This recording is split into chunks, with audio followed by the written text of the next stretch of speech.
to get a lecturing opportunity of this program about my daily duties in Islamic law. Early to bed, early to rise makes a man healthy and wise. When I get up at the time of Fajr, then I say, praise be to Allah who brought me back to life after He had made to die, and to Him is the final return. Here, die means everyday sleep.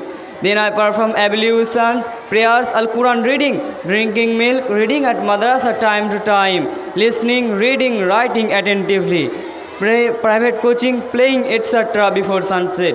Islamic rule-wise, I go to everywhere essentially. After Maghrib prayer, I prepare a home task all subject.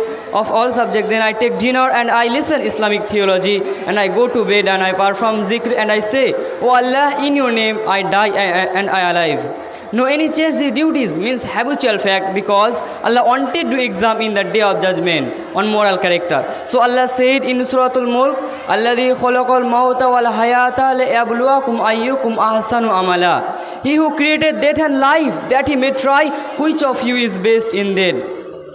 And closer to the believers than their own selves, the Prophet Muhammad sallallahu alaihi wasallam said on Abi Darda radhiyallahu anhu an Nabiy sallallahu alaihi wasallam, ma min sayyin asqalu fi midani al-mu'mini yawm al-qiyamah min husnil khuluq. No any heavy weightful things of the day of judgment without moral character. Best indeed. Compiled Abu Dawud Tirmidhi.